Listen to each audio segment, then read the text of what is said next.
Hello guys, ఎలా ఉన్నారు అందరూ? మళ్ళీ కొత్త వీడియోతో మీ ముందుకు వచ్చేసాను. ఈ వీడియోలో ఏంటంటే మనం ఆర్టీమియా క్యాప్సూల్స్ అయితే తీసుకున్నాము. సో దాంతోపాటు వాటర్ పంప్ ఇవి కూడా తీసుకున్నాము. సో దాని గురించి చెప్తున్నాను. నేనైతే మొన్న తీసుకున్నాను కదా బ్లడ్ బాంబ్స్. సో అవి అయితే తినట్లేదని చెప్పేసి ఎందుకు పాలతో ఇంకా మిగిలిన ఉంది, ఎందుకు డబ్బులు వేస్ట్ అని చెప్పి ఆ రిటర్న్ ఇచ్చేసి వాటి ప్లేస్లో ఇవైతే తీసుకున్నాను అనమాట. ఈ కనిపించేవైతే ఆర్టీమియా క్యాప్సూల్స్. వీటిని అయితే హ్యాక్ చేయాలి. హ్యాక్ ఎలా చేయాలనేది నేను నెక్స్ట్ చూపిస్తాను. చూడండి, ఫుల్గా చూడండి వీడియో. ఫస్ట్ అయితే వాటర్ పంప్ని అన్బాక్సింగ్ చేస్తున్నాను. ఇలా ఉంది వాటర్ పంప్, అంటే అదే ఎయిర్ పంప్. నేనైతే 1 లీటర్ కిల్నే బాటిల్ తీసుకున్నాను. కిల్నే బాటిల్ తీసుకుని చూపించిన విధంగా కట్ చేశాను బాటిల్ని. కట్ చేసిన తర్వాత అందులో ఒక 50% RO water, 50% bore water fill చేసుకున్నాను.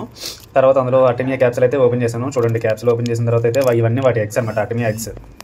నీట్గా క్యాప్సూల్ని అయితే ఓపెన్ చేసి ఆ వాటర్లో వేసేసుకున్నాను. వాటర్లో వేసుకున్న తర్వాత ఏమో దాంట్లోని కొంచెం సాల్ట్ యాడ్ చేసుకోవాలన్నమాట. నేనైతే సాల్ట్ ఇప్పుడు యాడ్ చేయలేదు, మర్చిపోయాను. తర్వాత యాడ్ చేశాను, అది కూడా పెట్టాను చూడండి. తర్వాత ఎయిర్ పంప్ని అయితే ఇందులో పెట్టేసుకొని ఏం లేదు, ఇంకా ఎయిర్ పంప్లో స్విచ్ ఆన్ చేసుకోవడమే. స్విచ్ ఆన్ చేసుకుంటే ఎయిర్ పంప్ అలా రన్ అవుతూ ఉంటుంది. అలా దీన్ని ఒక 24 అవర్స్ పాటు వదిలేయాలి. కన్ఫర్మ్గా 24 అవర్స్ వదిలేయాలి పక్కన. నాకైతే 24 అవర్స్లో హ్యాచ్ అయిపోయినాయి. మీరు ట్రై చేసి ఉంటే ఎంతసేపులో హ్యాచ్ అయినాయి కామెంట్ చేయండి. ఓకే, నెక్స్ట్ వీడియోతో కలుసుకుందాం. Bye friends.